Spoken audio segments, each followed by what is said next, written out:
যায়নি, তখন বাংলাদেশের সবচাইতে বড় রাজনৈতিক দল বিশাল সমাবেশ ডেকেছেন। সবাই বলেছেন এখনই আবার এত বড় সমাবেশ ডাকবার দরকার কি, কিন্তু ওরা ডেকেছেন এবং ডেকে বলেছেন 3 মাসের মধ্যে ভোট দিতে হবে। তখন পর্যন্ত, এবং আমি আমার মতের কথা বলছি, এখন পর্যন্ত সারা দেশের মানুষের কাছে ওই দলটা হলো সবচাইতে জনপ্রিয়। অথচ ওই বক্তৃতা দেবার পরে নীরবে নিঃশব্দে প্রায় সমস্ত মানুষ প্রতিবাদ করেছে।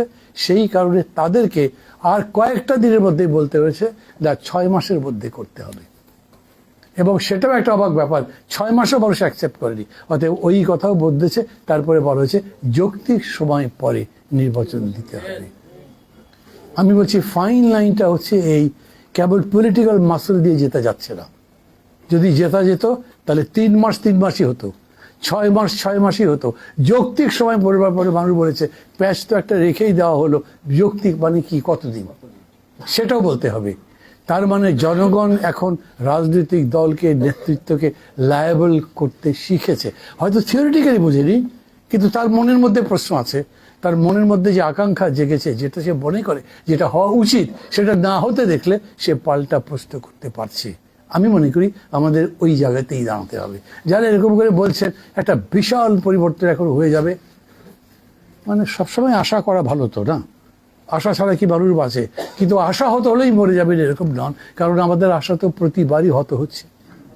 আমরা স্বাধীনতা যুদ্ধ থেকে শুরু করে এই পর্যন্ত যত বিশাল বিশাল আন্দোলন করেছি, তখন যে আশাগুলো চোখের সামনে ঝুলতে থাকতো, আস্তে আস্তে সেই আশা সব মরে গেছে।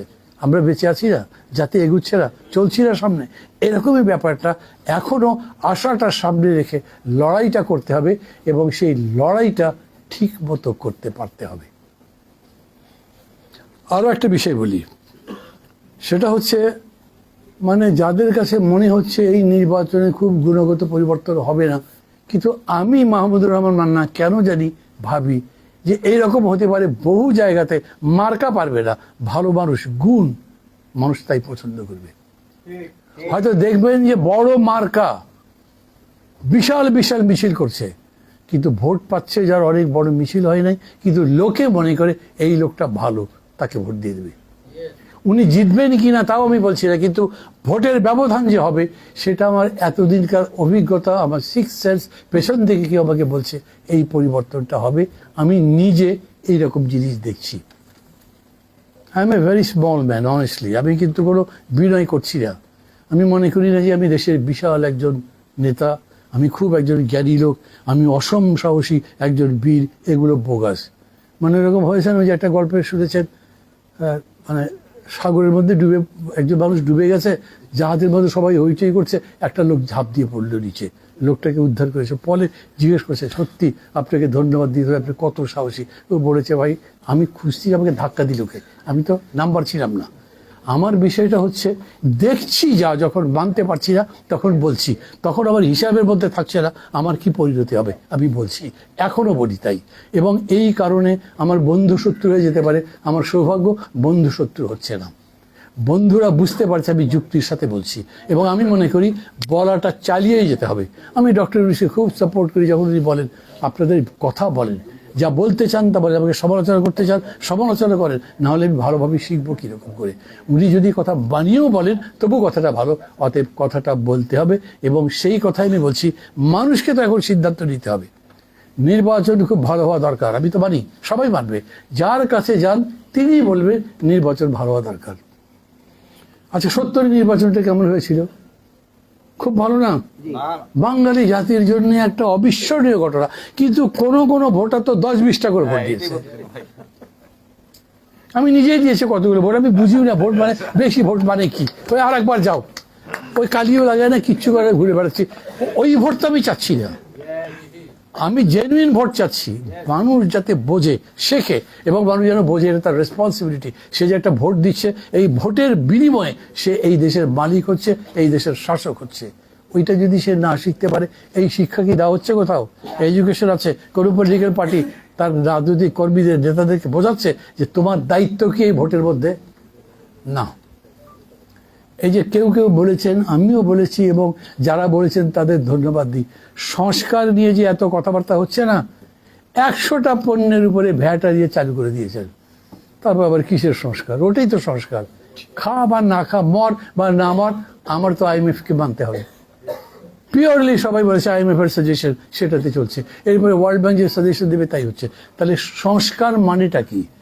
যে কোনোভাবেই বলেন না কেন, যেরকম বলি বিপ্লবটা কি, যদি কোনো বিষয় বা বস্তুর গুণগত রূপান্তর হয়, পরিবর্তন হয়, তা না হলে আপনি তাকে তো বিপ্লব কিংবা তাকে একটা গুণগত রূপান্তরের কথা বলতে পারবেন না। আমরাও যখন সংস্কার করছি তার মানে কি, জিনিসটা এখন যা আছে তার চাইতে ভালো করতে চাই। সেরকম কি হয়েছে?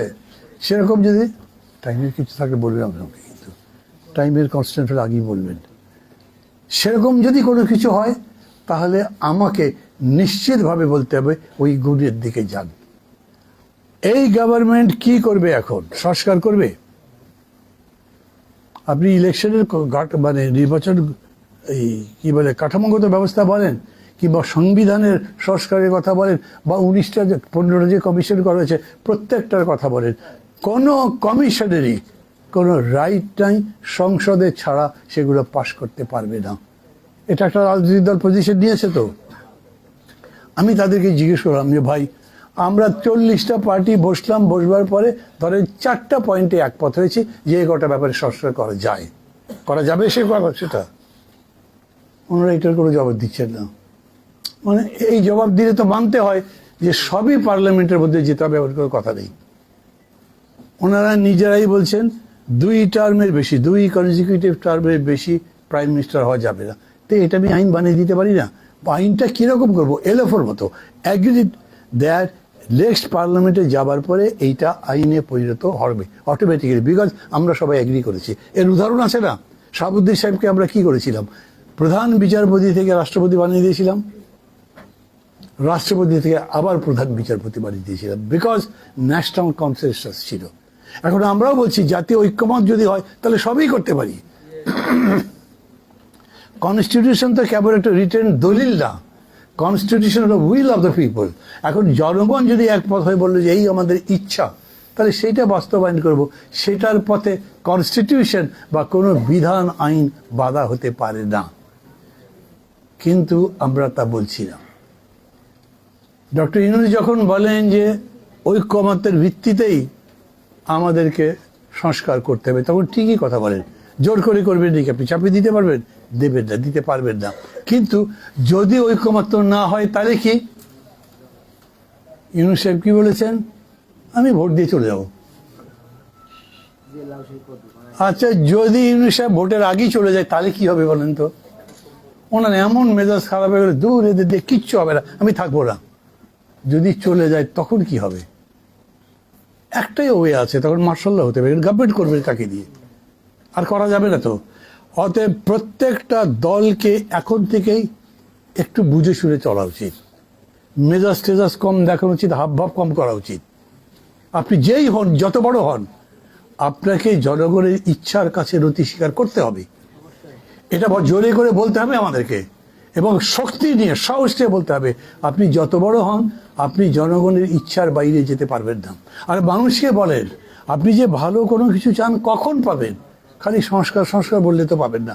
আপনি পাবেন আজকে যে সংস্কার হচ্ছে, সেই সংস্কার এর পরে কোনো পার্টি যদি 2/3 পেয়ে যায়, অথবা কোনো পার্টি যদি একটা বন্ধু জুটিয়ে নিতে পারে, সেটা নিয়ে 2/3 হয়ে যায়, তো সবই বাতিল করে দেবে। ধরেন আগেই সংস্কার হলো, তারপর তো বাতিল করে দিতে পারে। তার মানে কোন গভর্নমেন্ট যাচ্ছে ক্ষমতায়, কোন পার্টি ক্ষমতায় যাচ্ছে, এইটা আপনার জন্য ভাইটাল। জনগণকে বলতে হবে তুমি সেই লোককে ভোট দাও। খালি ভদ্রলোক, ভালো মানুষ, সত্যি কথা বলছে, এগুলো নয়। যিনি কমিট করছেন এই বিষয়গুলোতে, যে দলের উপরে আপনি নির্ভর করতে পারেন, বিশ্বাস করতে পারেন, তাকে ভোট দিতে হবে। আমি কি ভোটের ক্যাম্পেইন করছি? করবো না কেন? কিছুদিন পরে ভোট তো হবে। সেই ভোটের সময় কি আমি বলতে পারবো না ভালো লোককে ভোট দাও? যে মানুষ তোমাকে ভালোবাসে, যার অঙ্গীকার তোমার প্রতি আছে, যে অঙ্গীকার রক্ষা করার মতো, যে 420টা ধাপ্পাবাজটা, কোনো ধাপ্পাবাজকে ভোট দিবে না তুমি। কেন বলতে পারবো না? সেটাও আমার সংস্কারের অংশ। রাজনৈতিক দলগুলো যদি নিজেরা না বদলায়, কোনো লক্ষণ দেখছেন যে দলগুলো বদলাচ্ছে? আমি তো দেখি না। যে যত ভালোবাসায় ভালোভাবে কথা বলে না কেন, মুখে শেখ ফরিদ, বগলেই রাতে। যদি if you can read between the lines, you can read what he means. না বোঝার তো কিছু নাই, কেউই নিজের জায়গা ছাড়েনি। অথচ আপনি দেশ যদি গড়তে চান তাহলে প্রত্যেককেই হয়তো কিছু কিছু জায়গা ছাড়তে হবে, যদি আপনি বৃহত্তর ঐক্য করতে চান, একটা বড় কিছু করতে চান। কিন্তু সেই রকম করা হচ্ছে না। কে করবে এটা? একটা হতে পারতো, এখন যেহেতু গাড়িটা চালাচ্ছেন ডক্টর ইউনূস এবং তার সরকার, তারা করবেন। ডক্টর ইউনূস এমনিতে তো আমাদের ফাদার ফিগারের মতো, ফাদার ফিগার মানতেন না, যিনি তিনি তো নাই। বাকি যারা আছে তারাও কি মানে না? বাকি যারা আছে তারা কি অন্তত ফর দি টাইম বিং মানতে পারবে না? এবং ডক্টর ইউনূসকে সেরকম জায়গায় যেতে পারবেন? ধরেন, যেহেতু পোল জ্যাপার্ট একজনের দৃষ্টিভঙ্গি আছে, ভাই তো ইসলামিক কনস্টিটিউশন না হলে জান দিয়ে দিবে। আমি খালি হাত এদিক দিয়েছি, কোনো দিক সরাসরি দিই নাই। আমি কাউকে ইমপ্লিকেট করতে চাচ্ছি না, কিন্তু রিয়েলিটি হচ্ছে আমাদের দেশে কনস্টিটিউশন নিয়ে একদম ডায়াগোনালি অপোজিট ভিউজ আছে না? আমি যেমন ধরেন নতুন কনস্টিটিউশন করতে হবে, আমি তার পক্ষে কখনো যাইনি। কেন যাইনি? আমি জানি এটা যদি ভাঙেন তাহলে জোড়া লাগাতে পারবেন না। এরকম করেই মতের পার্থক্য হয়ে যাবে। তারপরে দেখবেন তখন আর আলোচনার মধ্যে রাজপথে কে কত বড় মিছিল করতে পারে এই কনস্টিটিউশনের পক্ষে, এই ধারার পক্ষে, এই ধারার পক্ষে। ওইটা যদি লেগে যায় তো দেশ গোল্লায় চলে যাবে। কে কন্ট্রোল করবে বলেন? যদি আমরা ডক্টর ইউনূসের বসে এরকম ভরসা করতে পারতাম তাহলে খুবই ভালো। আমি ভরসা করতে চাই, উনি আমার সরাসরি টিচার ছিলেন, কিন্তু আমি জানি উনি ইকোনমিক্স ভালো পড়াতে পারলেও পলিটিক্যাল সায়েন্স ভালো পড়াতে পারবেন না। দোষ দিচ্ছি না, তাই হয়তো এখন ভালো ক্রিকেট প্লেয়ার যে ভালো ফুটবল খেলবে সে কথা চাইলে আপনি কীরকম করে হবে? ওই কারণে আমাদের নিজেদেরও দায়িত্ব নেওয়া দরকার ছিল। আমরা সবাই সবার গার্ডিয়ান, সবাই সবার টিচার, সবাই সবার ছাত্র। আমরা প্রত্যেকে মিলে এই জিনিসটা করব। এই বোধটা যেটা হওয়ার কথা ছিল 5 আগস্টের পর থেকে, সেই জায়গায় কিন্তু আমরা যাইনি। আচ্ছা, আপনারা এই যে উদ্যোগ নিচ্ছেন, সেমিনার করছেন, আমি আগের একটা সেমিনার আসছি, প্রথম দিন কি বলবো বুঝতেই পারি যে ঘটনাটা কি করছেন আপনারা। আজকেও যে পুরোপুরি বুঝতে পারছি সেরকম না, কিন্তু মাঝে মাঝে আমার মনে হচ্ছে একটা ভালো কাজ করছেন। এটা দরকার, তো বেশি ডিসকোর্স দরকার, আরো বেশি কথা বলে। আমি আপনাকে দেখতে পারি না, কিন্তু তারপরেও আপনার কথা আসলে আমার কথা চাইতে ভালো হইতে পারে। তো কোপার্নিকাস যখন বলেছিলেন পৃথিবী সূর্যের চতুর্দিকে হয়ে, বেচারার ফাঁসি হয়েছিল, কিন্তু হি ওয়াজ রাইট। সত্যটা মেজরিটি মাইনরিটির উপরে নির্ভর করে না। আমি বারে বারে বলি, democracy is a rule of majority, কিন্তু truth is not a matter of majority or minority. সত্য নির্ভর করে একেবারেই ব্যক্তি, বিষয়, বস্তু, চিন্তার নিরপেক্ষ। সত্য সত্যই। আমি যে গণতন্ত্রের চর্চা করি, আমি কিন্তু সত্যের অনুসন্ধান করি, সত্যের আশ্রয় করি। আমি যদি দেখি যে এটা সত্যি, তাহলে আমি তাই মানব, যদি সেটা সেই মুহূর্তের জন্য মেজরিটির ওপিনিয়ন নাও হয়।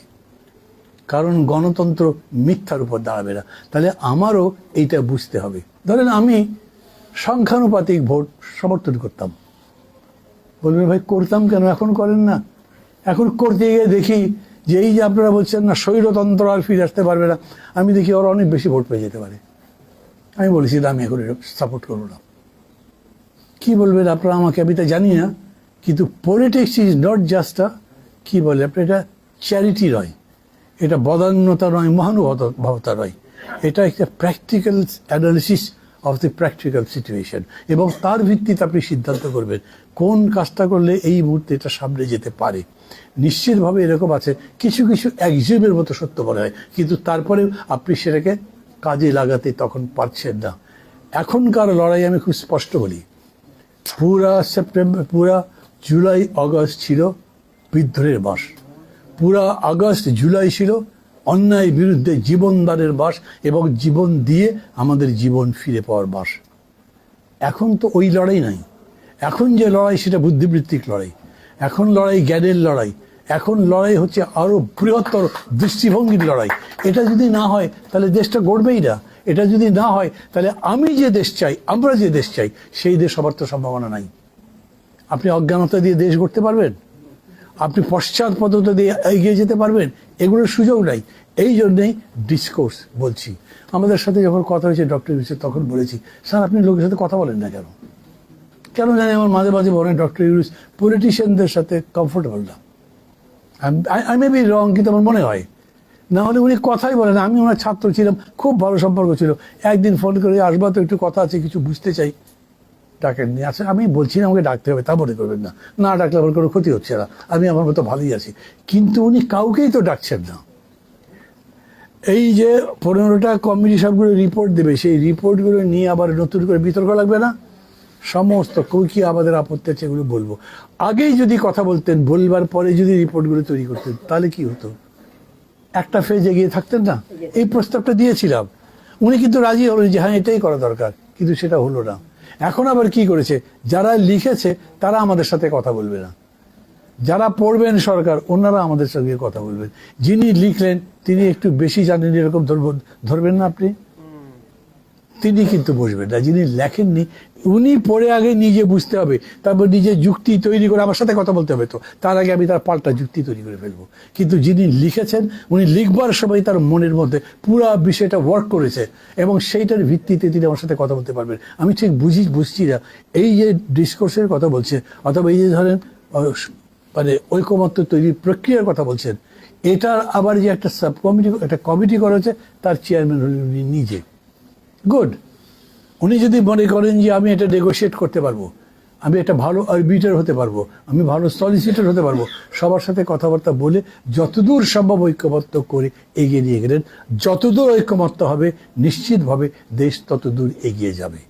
কিন্তু যে ঐক্যমত্যটা হবে না, যদি মনে করেন আগামী সংসদের জন্য ছেড়ে দিলাম, সেই সংসদে আলোচনা করবার সুযোগ পাই না, তাই কে জানে।